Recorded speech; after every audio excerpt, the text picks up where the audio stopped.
Be seated.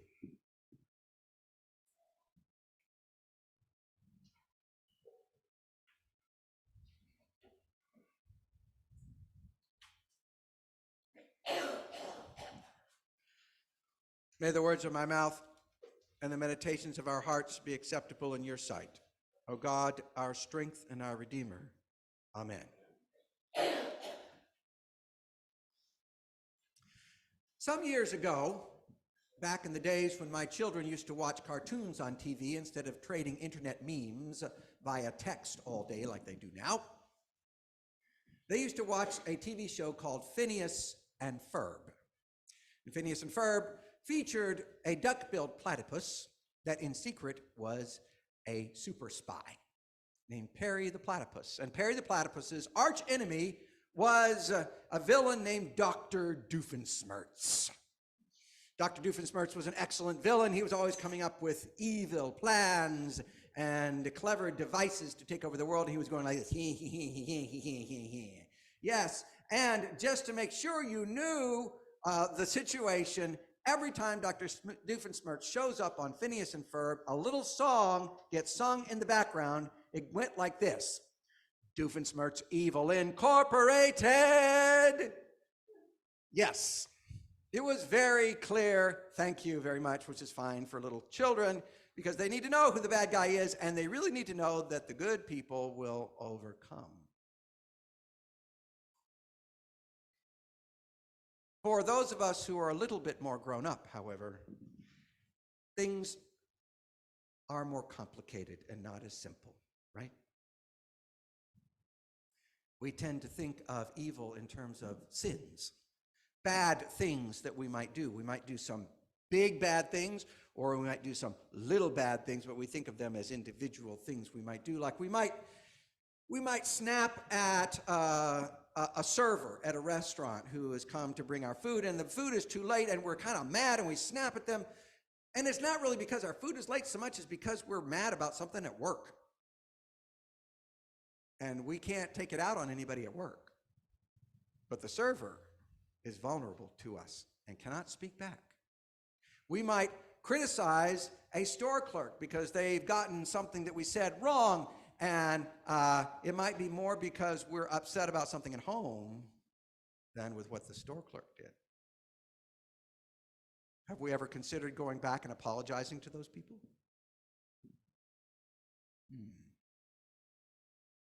Sins. Paul, in our second lesson for today, doesn't think about sin that way.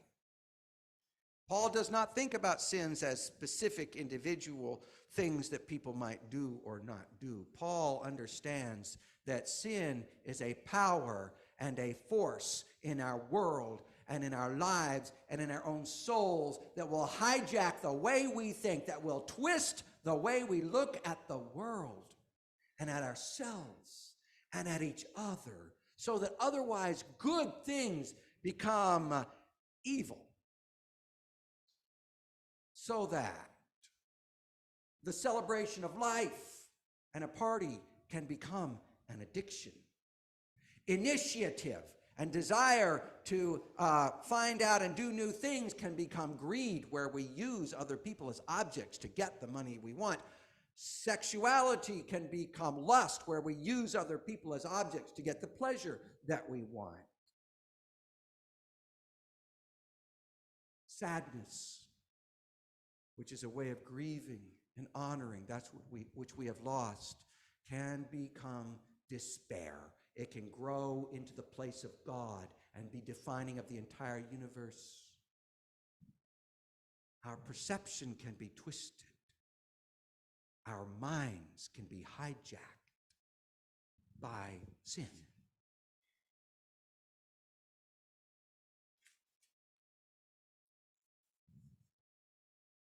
Even the law, God's precious gift to us, the ways by which we can live in community and connection and celebration and creativity and life, even the law, which calls us to love our neighbor as ourselves, can be hijacked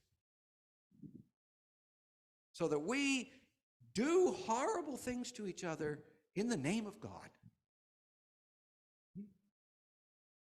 You know, most of the really horrible things people do to each other, all right, especially on a large scale, people don't do because they say, I will now do evil, blah, ha, ha, ha.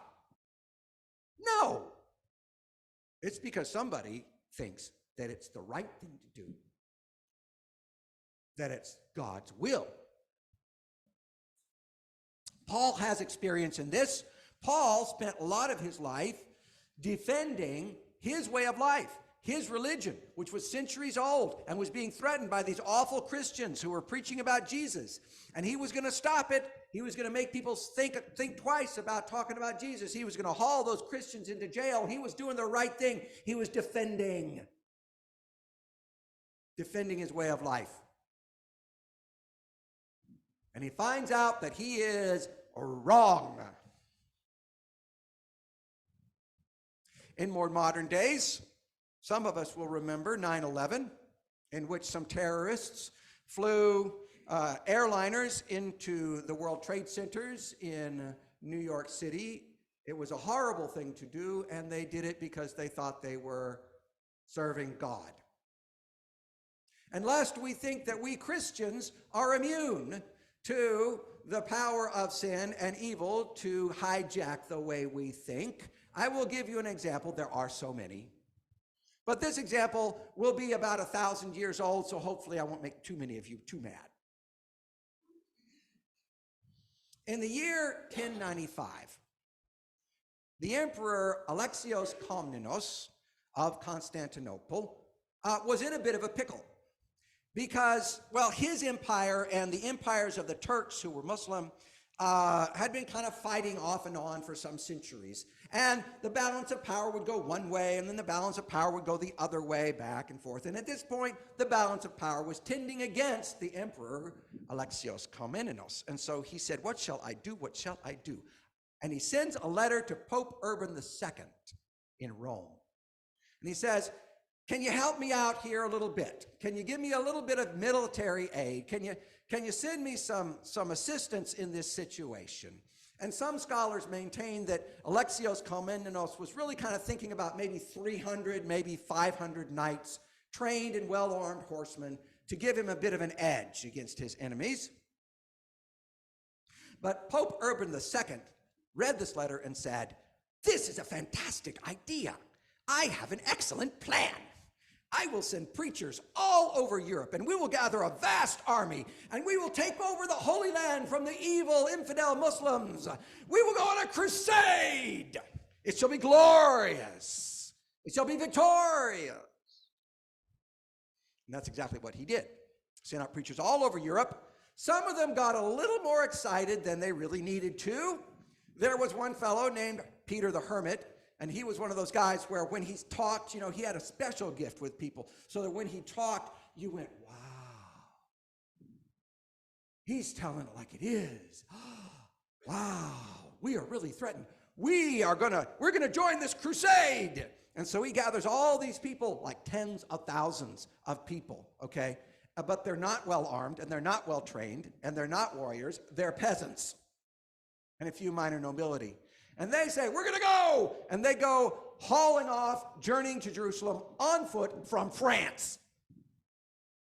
And now we have this horde of peasants traveling across the land. Did they bring any food with them? No, they did not bring any food with them. So where they're going to get their food, they're going to get their food from your farm. So they're stealing everybody's food as they go.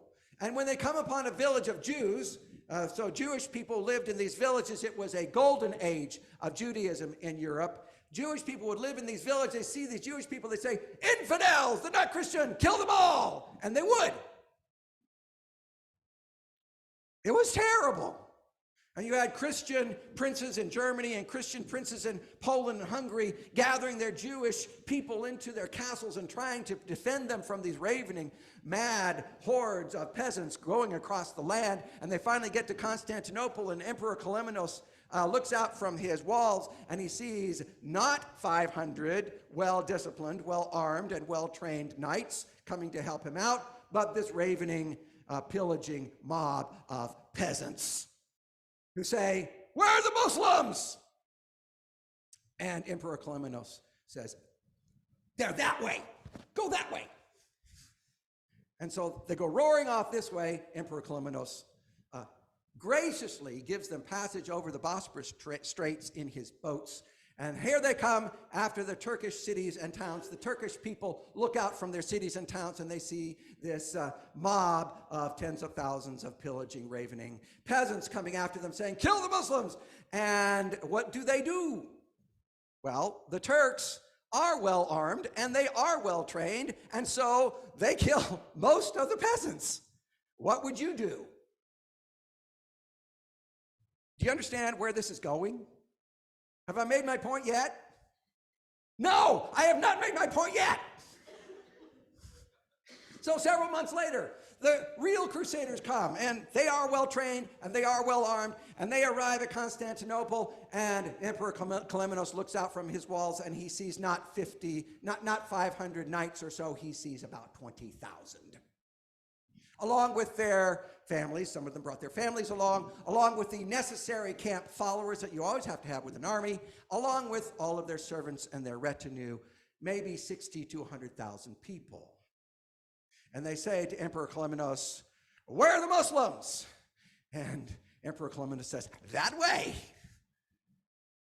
And they say, well, will you join our crusade? We're going to take back the Holy Land. And Emperor Kallimenos says, you go on ahead, I'll be along in a little bit. So off they go, roaring into Turkey. Off they go. And the first city that they besiege is the city of Nicaea.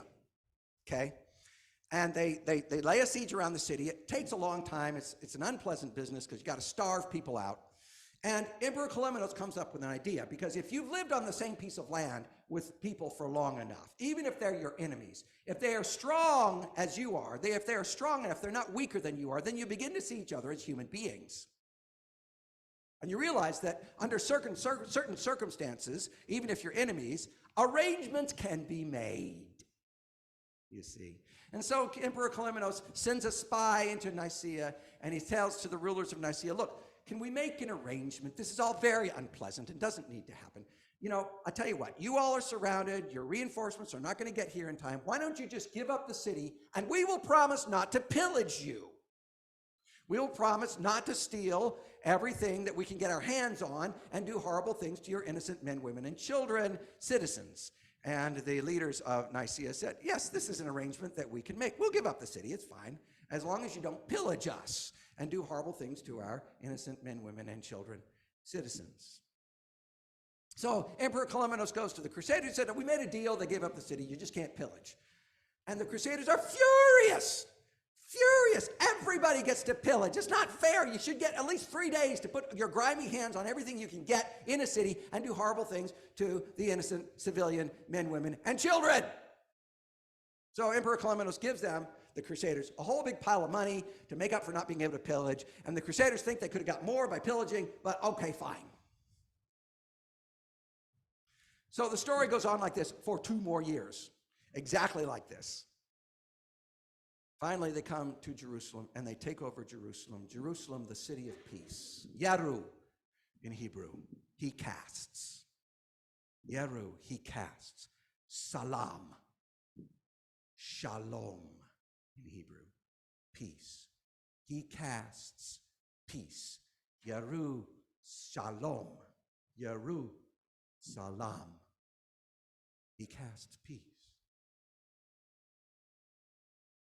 And when the Crusaders took over the city of peace, the chroniclers say the streets ran with blood.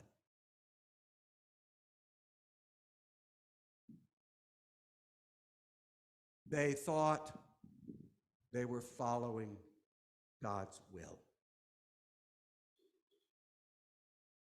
Sin can twist our minds, our very understanding of right and wrong, into its own ends.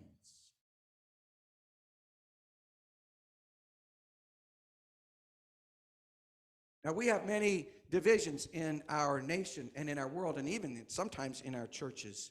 And sometimes the other side can seem so crazy and so insane, we think they're like Doofenshmirtz.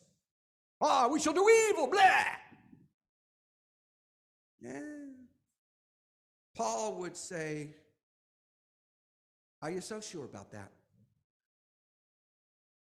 Are you so sure?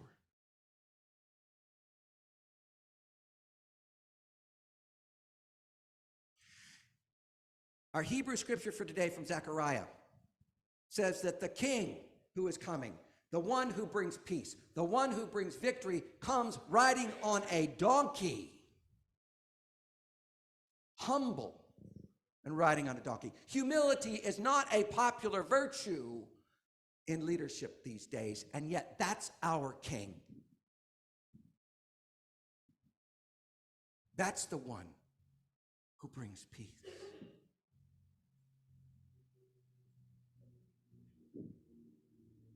And mind you, there is such a thing as judgment. There is a right and wrong. There is judgment that we need to be afraid of. Yes, it's appropriate to be afraid of God's judgment. We try to do the right thing. But the essence of God's power, the depth of God's reality, the way that God saves us is mercy.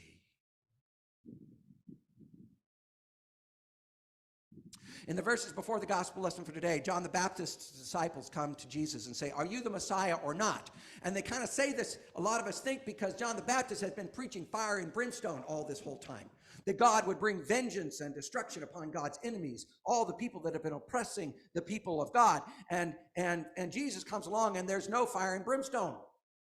So they come to, in fact, John the Baptist has been put in prison. So they come to Jesus and says, are you the Messiah or not? Are you going to bring God's vengeance or not? And Jesus says, go back to John and tell him what you see and hear. That the dead are raised, that the sick are cured, that the demons are cast out. These are the deeds of mercy. This is what defines the Messiah. This is the King who brings peace. Jesus, in the gospel lesson for today, people are criticizing him, and he says, you can't please these people. They criticize you for one thing, you do the exact opposite, they criticize you for that. But, he says, wisdom is vindicated by her deeds. Well, what has Jesus done?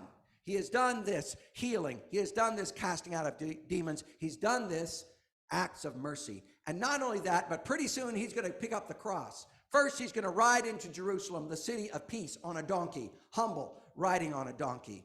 And then he is going to take the cross and die on the cross for us, for the sake of mercy. And he will rise from the dead. And these are the deeds that vindicate Lady Wisdom, vindicate Jesus, show him to be the Messiah, show him to be telling the truth.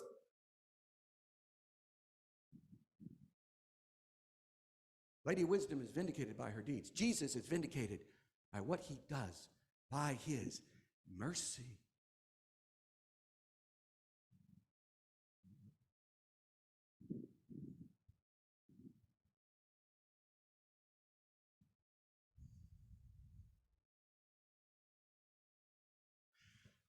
So we can stand up for what we believe to be right. In fact, we're required to do that. That's okay. It's just we need to remember that the people who disagree with us are human beings, not Doofenshmirtz. And we also need to remember that Jesus is about mercy. He says, come to me, you who are weary and weighed down, and I will give you rest. Because my yoke is easy. A yoke was a beam of wood that went over the shoulder, that went across the chest of an ox, and the ox would push against the beam to pull a plow. It was used for many images, and one of the images was the work we do to try to obey God's law, the work we do to try to live lives of integrity and of honor and of respect for one another, to live in community and connection with each other. Okay, that is work. That is a task that we take up. The yoke of the law. The yoke of the law. He says, my yoke, my law is easy. But the Greek word, I would submit, is a little bit off there. I would say the Greek word, if you look in the dictionary, the Greek word for easy that is translated that is kindness. My yoke is kindness. My yoke is goodness. My yoke, look in the dictionary, the Greek Hebrew dictionary, is mercy.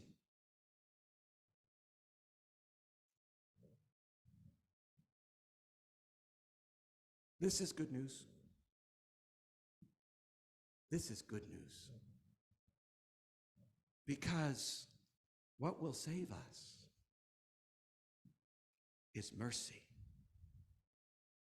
We live mercy. And sometimes that takes different kinds of power, even military power finds its deepest strength. All kinds of power find their deepest strength when they serve mercy. And without mercy, whatever kind of power you wield, it's going to be dust. That's why they call it military service, not military conquest. That's why they call it military service, not military domination. They call it service, servanthood, because it's in service ultimately of mercy.